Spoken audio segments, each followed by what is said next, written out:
Hey you guys, it's Britt. Tonight we're here to talk about Steph and Drew Jenkins, who run the family channel The Resilient Jenkins, or Jenkins Resilience Crew. They are going mega viral on TikTok right now for all of the wrong reasons. We're going to go over who are they, what made them go viral, some of the newer information that has been uncovered regarding especially the father, and just kind of how I feel about this. And yes, as a disclaimer, I am going to be judging them because they put content onto the internet that is extremely concerning. So we're going to start at the top, but if you're interested, please keep watching.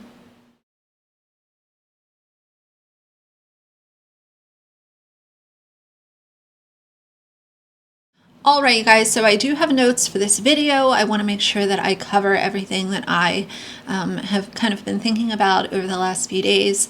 This all went viral over the weekend when Steph, who is the mom, posted a video that we will get into. Everybody on TikTok is talking about this. I cannot go more than 5 videos without seeing somebody else chime in and talk and give their opinion or their perspective or even their professional opinion. Like, I've heard from social workers, I've heard from child therapists. Everybody is talking, but either way. So the Resilient Jenkins page is run by Steph the mom and Drew the dad.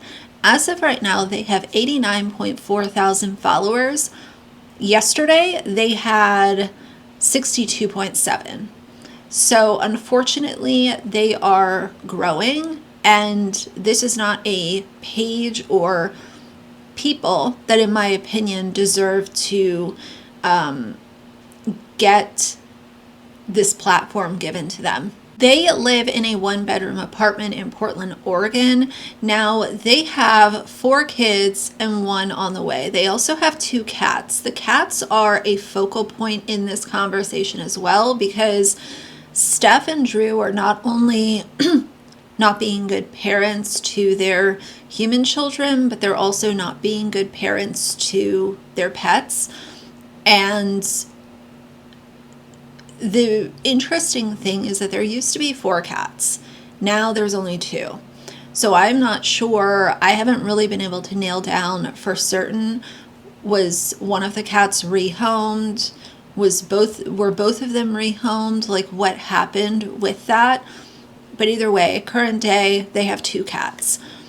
Now, Steph and Drew met online during the pandemic, and they were just, so happy that they met each other, and they wanted to blend their families. So she ended up moving into his 1-bedroom apartment with her 2 kids and his 1 existing child. Now, the interesting thing is 4 kids, soon to be 5, has always been what people thought.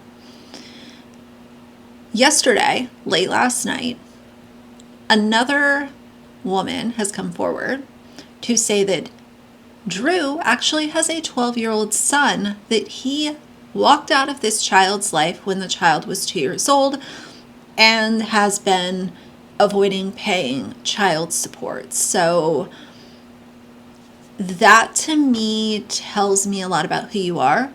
And it also makes sense as to why you refuse to work a job where you get W-2, a W-2. Why don't I DoorDash? DoorDash is like having a W-2. No, nothing's wrong with a W-2. There's no W-2 that's going to give me $30+ an hour right off the jump of what I need. I've been working since I've been 18 years old. So every person that tries to start something for themselves, they just shouldn't. They should just always be in a W-2. I don't have to work night shift. I worked night shift for 10 years. I don't have to work night shift. And nor do I want to. The reality is, she had 2 children. He had a son. Hi. Since we're on here speaking about the Resilient Jenkins, actually, he has more than 1 son. Hi, I'm the first baby mama. I'm absolutely embarrassed the fact that that's my sperm donor. I will not be posting my child on here because y'all not gonna know. But my son is almost 12. Since everybody wants to kind of chime in, that man that everybody's saying they have two loving parents walked out of his son's life when he was 2. Okay, hasn't seen his son since he was 5, and that's because I reached out to him to come to his kindergarten graduation, and at the time he only had one child, which was the little black boy you guys see in his videos. That's my oldest's little brother. Now my oldest, who's at the top because he will be 12, doesn't even know he has 2 other siblings. So no, they didn't meet when he had one child. He probably has more. He hasn't paid child support, but he has a PS5. I feel bad for those kids. I literally feel bad for my child's siblings. Sad to say. Now let's get into the video that went viral over the weekend that Steph posted. She posted this video right here, and of course I will play it. But she was rearranging their 1-bedroom apartment to make more room for her kids. As you can read in the caption above, we're a family of 6 going on 7 living in a 1-bedroom apartment. As the kids grow older, that means we constantly have to adapt our environment to give them more means for privacy and extra space. When outside our environment appears cluttered, disorganized, what have you. But quite frankly, after making do for nearly 3 years now, I have nothing but a grateful spirit for the roof over our head. Generally, the instant judgment me and my husband receive, why have so many kids if you don't have enough space for them? See, my perception is judgment comes from a place of not having the experience. When you've experienced enough, you generally don't judge people. I can tell you after everything I've been through in the past 3 years, there's very little I have to judge people on. I would be lying if I said there wasn't a point in my life that I was so naive that I might have judged a poor person based off their appearance. And like I said, I have learned a lot. I generally look like I'm roughing it, but that's because our kids come first. I do everything I can to keep our environment clean and tidy. When it comes down to it, I could shove everything my kids have in 1 bedroom of some of these houses I see, and it would really look like nothing. We try to teach our kids to take care of what they have, be grateful for what we have. We keep praying and pushing for the growth that we want. Appreciate y'all watching. See you in the next video. If you think that her kids sleeping in the living room and kitchen and dining area is strange and wrong, you would be right. And if you then found out that they are not even sleeping on actual beds, but some of the children are sleeping on foam pads on the floor, and that is upsetting to you, I understand. Aside from the fact that it's just wrong, we also have to talk about the obvious issues of they live in a not so safe neighborhood in Portland. These children are put in the living room and the kitchen where anybody could come into their house and do harm to these kids. They are literally the first thing that an intruder is going to see because they are sleeping in the living room. She has said herself that her neighborhood is not safe. So why are your children sleeping in the living room? I try to be the person who never complains and is just forever grateful. Every now and again, I'm allowed to complain about the fact that I share a 1-bedroom with 4 kids, my husband, and 4 cats. And my insomnia is the worst part of it because the fuck am I supposed to be in the middle of the night when I can't sleep? I can't be in the room with my husband or I'm gonna wake him up. Can't be in the room with the kids and I can't even go do the dishes or I'm gonna wake someone up. And I can't go outside because I live in a town where I'm gonna get murdered outside. So I just want this to not be my reality anymore. And just keep pushing. Aside from an intruder or the fact that you've blasted your kids all over social media and it's very easy to figure out exactly where you live, let's also talk about the fact that children could escape. They could open the door and leave. They could, in the middle of the night, go and turn the oven on or open a drawer and get a sharp utensil, either hurt themselves or hurt one of the other children.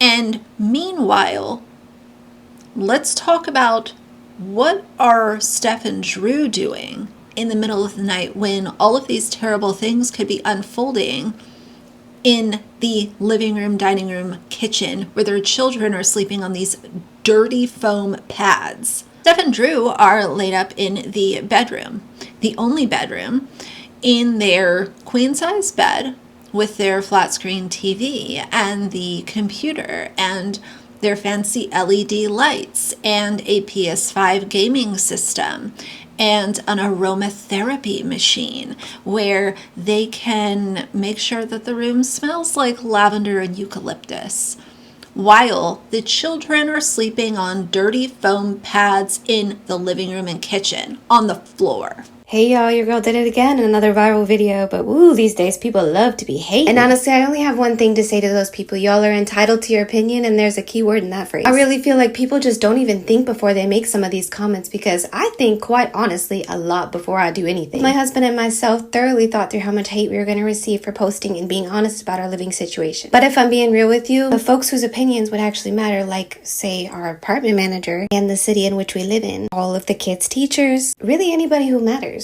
knows that me and my husband have 4 going on 5 kids, and we are living in a 1-bedroom apartment. Of course, that is not ideal, but not ideal to whose standard? Not everybody has the same opinion of what their housing should look like. In fact, our dreams lie around the potential of one day owning a tiny home. I don't know about the whole tiny home community. Look into it. It's really cool. Whether you choose to agree with our lifestyle or not, that's just it. It's our lifestyle. I could personally never come at another mama who I could see is just doing her absolute best and making the best of the situation in which she's in. And again, that's on you if you want to. It won't stop the constant grind and motivation that me and my husband have to keep this going. You see, we have a whole plan, a whole lot of dreams to continue. Now, Steph likes to jump on TikTok a lot and say that people shouldn't judge, and people that judge just don't understand, and how dare anyone have, anything to say about the way that they are living.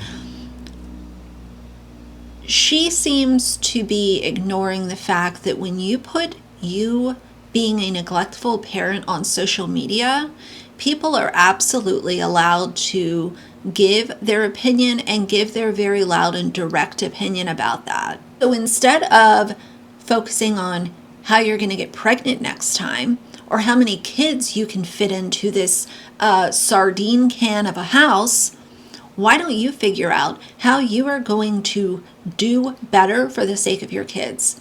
And I would say step 1 would be get bunk beds. You and Drew get the hell out of the bedroom, and y'all go sleep in the kitchen. Y'all go sleep in the living room. Give your children the safety and security of that bedroom. There's laws in a lot of states, and it's called the 2 heartbeats per room law. I don't know what it's like in Oregon. I haven't looked at the specific laws in that state, but she can jump up and down and say, oh, well, my landlord knows, the teachers know, the city knows about how we're living. There is absolutely no excuse to have your children living in this situation. Now, after that initial video went viral, she decided to come back and celebrate that they went viral. And she said how, woohoo, we finally did it. After 2.5 years, we got our first viral video. Drew and I knew that when we went viral, it was going to be because of hate and not love and whatever. She is literally doing this video as she is cleaning under the piece of foam that her child sleeps on in their dining room area.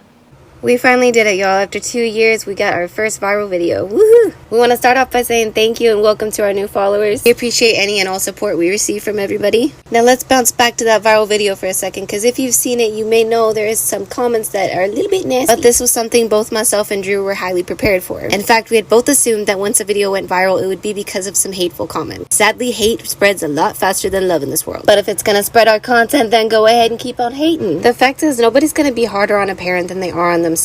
But Drew and I make every attempt to put our kiddos first, and that's seen through our content if you're a true follower. A little backstory for you. Drew and I met online during COVID, and we weren't able to meet in person quite as soon as we wanted to. We spoke for quite some time online, and then finally got to meet in person. Honestly, it was an instant connection. We spent some time together, but we wanted the kids to meet. And at the time, Drew had his son, and I had my 2 daughters. When they met, it was an instant connection as well. Best believe we left it in their hands to decide if they wanted to call us mom and dad, and they decided on their own, yes, that is my daddy, that is my mommy. You see, to some, it doesn't need to be a blood connection. There's a spiritual connection too. Again, that's something we were prepared for. As a multicultural family, we were were prepared to receive some unnecessary hate, and in some cases we already have. Our family has fought through the thick and thin together, but in every way, we're like any other family. Our kids have an unbreakable bond, and Drew and I have a spiritual connection like nothing I've ever experienced. I absolutely love being this man's wifey and being these kids' mama. Drew shows us every day by his hard work and his constant ability to keep high spirits for his family that he loves us more than anything. Let's say thank you again for the new followers, and thank you for getting to know us. We'll see y'all in the next video. She's been trying to go viral for years,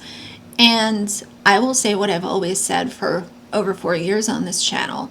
If you are willing to use your children as props for you to go viral, you are a terrible parent.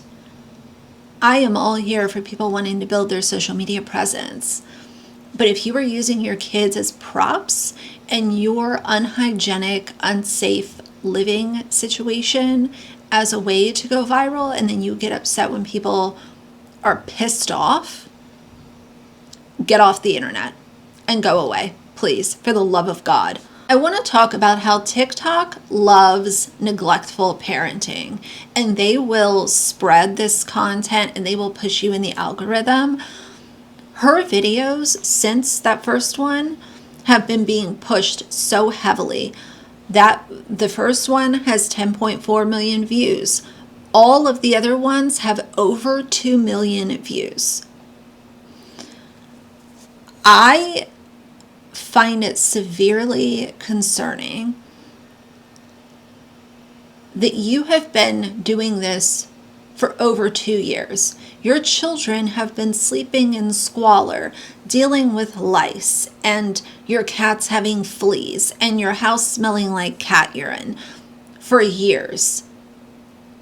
And your man wants to say that he doesn't want to work a W-2 job. Well, now we know why he doesn't want to work a W-2 job, and it's because he's avoiding child support from the 12-year-old son that he abandoned. It's giving trashy. I want to go over some of the problematic content that Steph has put out over the last couple of years. This is just a grab bag of some of the things that she has said on TikTok. She admitted that lice is a constant problem in their home and had it for months on end this year. She couldn't afford to get her cat properly treated for a skin infection and fleas. They have had moldy clothing. Her husband said that he doesn't do DoorDash because DoorDash is like having a W-2. Obviously, now we know why you're not wanting a W-2. Oh, by the way, he also missed his court appearance on October 2nd for child support. Claims that she has claimed that she can't go outside at night because she might get unalived. And that points to the fact that you're obviously in an unsafe neighborhood, but you are okay with your children sleeping in the living room on the floor in a flea and lice infested environment while you and your hubby are busy trying to make more babies in the bedroom. She's also called poverty a lifestyle, which is simply incorrect. A lifestyle is something that you choose, and I don't know anybody who is choosing to live in poverty. Most people want to do better. Now, something very telling with her is she's going to get paid out for all of these millions of views on November 15th from TikTok. I want to see what is she going to do with all of the money that she has made off of exploiting her children and making this neglectful, disgusting content that she has made. I am fully expecting a 180, and if that doesn't happen, then she needs to be dragged off of the internet. She's also shared struggles of not being able to buy her kids shoes. Oddly enough, her husband is one that partakes in gardening, which I don't care if you want to partake in gardening or utilizing trees as a way to unwind at the end of the day. But if you have your children sleeping in squalor, why is it that you can afford your, tree gardening habit, but you can't buy your kids beds and you complain about not being able to buy them shoes? Doesn't make sense. She's also shared the Amazon wish list that she has put together. And of course, people, because they don't care, they went ahead and bought a lot of the items on this Amazon wish list. Now, some of the items I found inappropriate. I don't know why you need a $60 can of compressed air or car detailing products when you're literally asking for this when your children do not have beds. Now, there was also a bunk bed on there, but why is it that we are, paying for expensive pillows and stuff, knowing that all of that is going to go to the parents? The kids need to come first.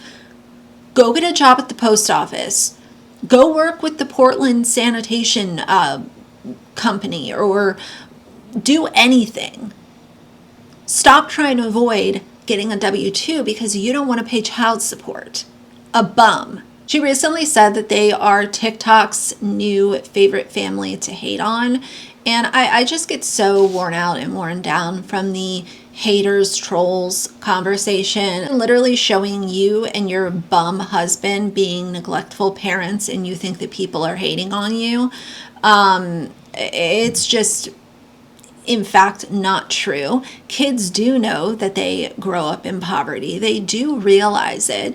And it's going to be very sad for them to look back at this content and realize that their parents could have done better, but they chose not to.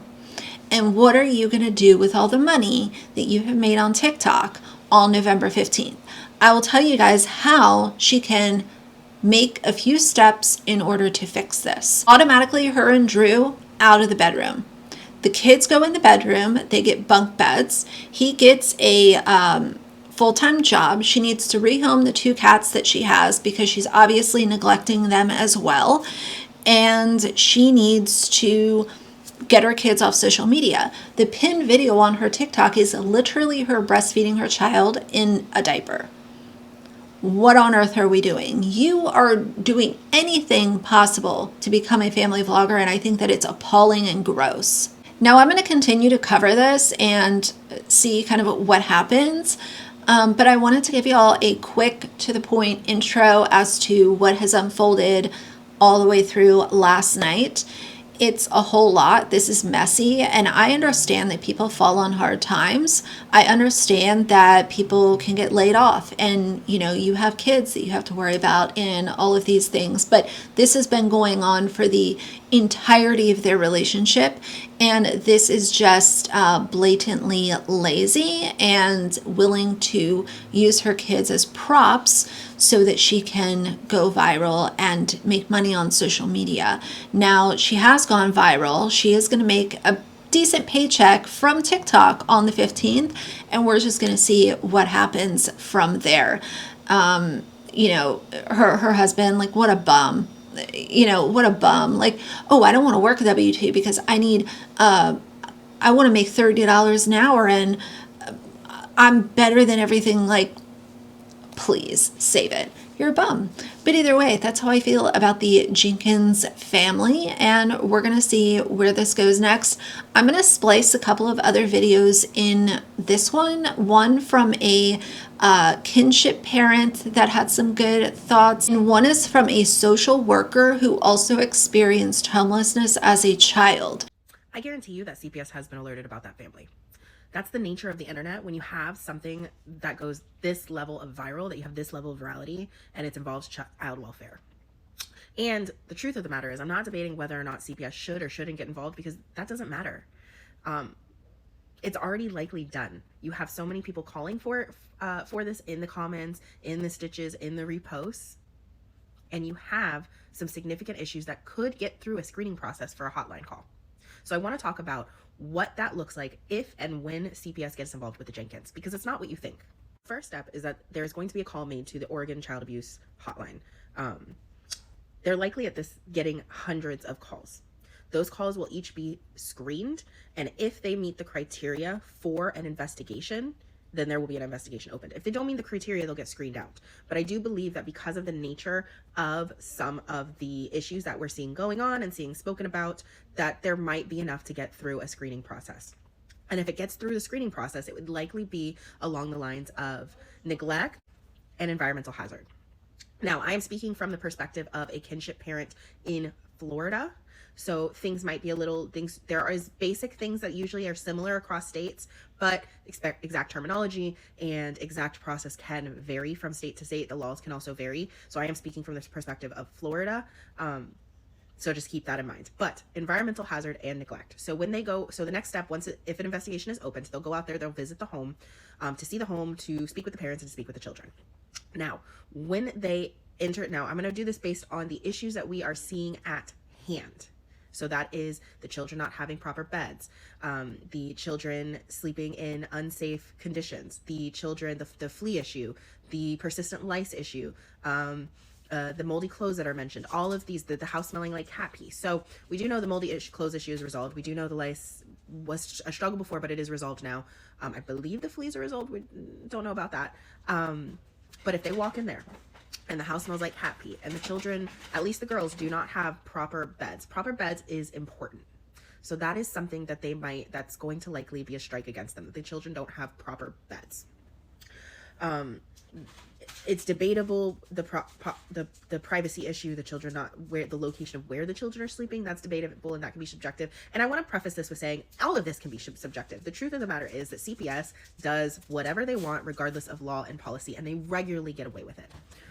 So you could have a bad child protection investigator or a good one that's having a really bad day, and that could completely change the outcome of your case and your experience with CPS. So I say everything I'm about to say with preface that what I'm saying could be completely not what happens, because there could be someone that goes in there completely against policy and does whatever they want. But by usual policy and standard, if they go in there and they see the issues, when they're looking at neglect, and particularly neglect cannot be due to poverty. Does it happen all the time? Do children get removed yes, but with so many eyes on this case and so many people watching because of their virality and their platform, I would imagine that CPS is going to try, if they do have involvement, they're going to try and go as by the book as possible because eyes are on them. And neglect, if you look, at least in Florida, we have like a handbook of all of the potential maltreatments a child can endure and a case can be investigated for.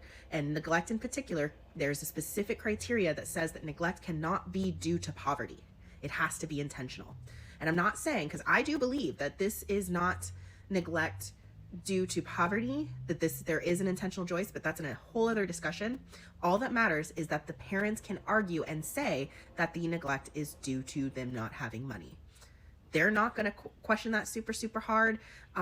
They can show that they don't have a lot. They can prove that. They can prove that he is working, but he's not working a lot. People talk their way through this situation all the time. They have the other outcome, but typically CPS is not always great about intervening when they should, and then they're really good about intervening when they shouldn't. And this is a case where there might be some level of intervention needed, but where they might also just say, we don't want the attention, we don't want to get into this situation. So they'll go out there, the parents can argue that it's due to neglect. So they're also the environmental hazard. We'll touch on that in a second. So the neglect, they can argue it's neglect if CPS decides that it is not due, that there is some level of intention, that it will be verified. They will offer to help them get mattresses, and beds. They will offer some kind of resources and support. They may go as far as to enact a safety plan. This will not likely be a removal. These children will not likely be removed from this situation. And I'm not here to debate whether they should or they shouldn't. I'm just here to tell you what is likely going to happen. It will not be a removal. They will give them some sort of safety plan, some sort of steps that they need to, because the goal is supposed to be to strengthen the family unit with as little intervention as possible in the least restrictive environment. Removal is the most restrictive environment, so it is supposed to be a last ditch effort. So they'll give them some, like, you need to get beds for these children. If you need resources and support, we will help you get beds, but you need to get beds for these children. You need to, and then the other part is the environmental hazard. You need to clean up this house, whether it's getting rid of the cats, whether it's dealing with cat, whatever you need to do, you need to get it cleaned up within a certain amount of time. Now, if they come back and these things have not been resolved, and my concern here is that there might be a little bit of this not being resolved, and we'll talk about that at the end. If they come back and these things are not resolved, if you violate a safety plan, if you don't do what they tell you to, they can remove your kids. They do have enough at that point. They can also decide, we're not going to we're not going to push it that hard. It's not worth the court time. This is not a strong enough case to take to court. And they can just have made their threats and tried to get them to do it and then walk away. Absolutely.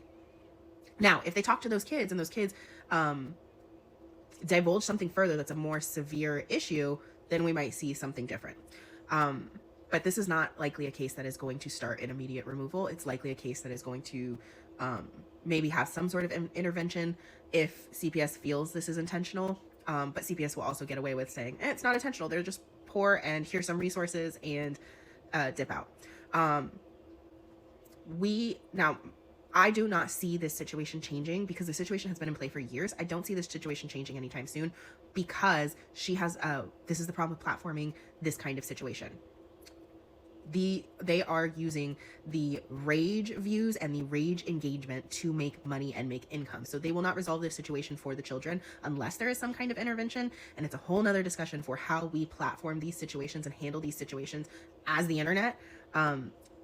Because I do think some level of intervention needs to happen. But my thoughts as an ex-social worker regarding this family situation and as a child who was homeless at some point in time. Most states do have the 2 heartbeats per room law. And in most places they'll ignore, a baby, a child under 2, the landlord and both the law will just be like, whatever, it's whatever. But now that this family has put out their business out into the world, CPS could get involved and they would potentially have grounds to remove the children. Not only are they violating the 2 heartbeat per room and they have multiple older kids now, but also if a caseworker shows up randomly, which is what they do, especially when they get multiple phone calls, if their cats are having another issue with the fleas and whatnot, and it's a state, they could also remove the children based off unsanitary living conditions. I know a lot of people have issues with the beds on the floor. That's not a legal issue. The kids seem to be fed every day. They're eating good, so that's also not an issue. And you can tell that their parents are very loving. So obviously they're not being abused or neglected in that manner. However, they have also potentially jeopardized their current living situation because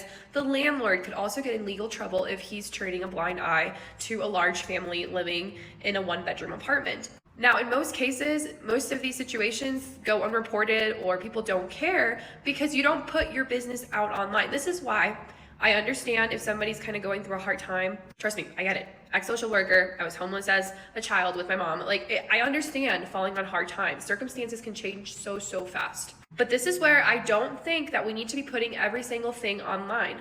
Because although these parents can be very loving and they really truly are trying the best that they can, with the circumstances that they have currently, their children could potentially be taken away. And listen, once the state takes them away and the siblings are split up, they will have to go and find a bigger place, which I don't know if financially that's within their means right now, which could obviously prolong the reunion. So, it's just get off the internet. That's my biggest thing. Get off the internet. Stop showing your day-to-day. Please, if you want your family to stay together, if you want your children to stay with you, stop putting this online. Stop it. So I'm going to add those in here somewhere, but we'll just see what happens next. This is going viral and it's really crazy. And at the end of the day, like I always do, I feel for these kids that are going to have to look back and see what an awful situation their parents created for them. But that's it for today. So if you like the video, please leave a like and a comment. And if you'd like to see more from me in the future, please subscribe. I'll see you guys soon. Bye.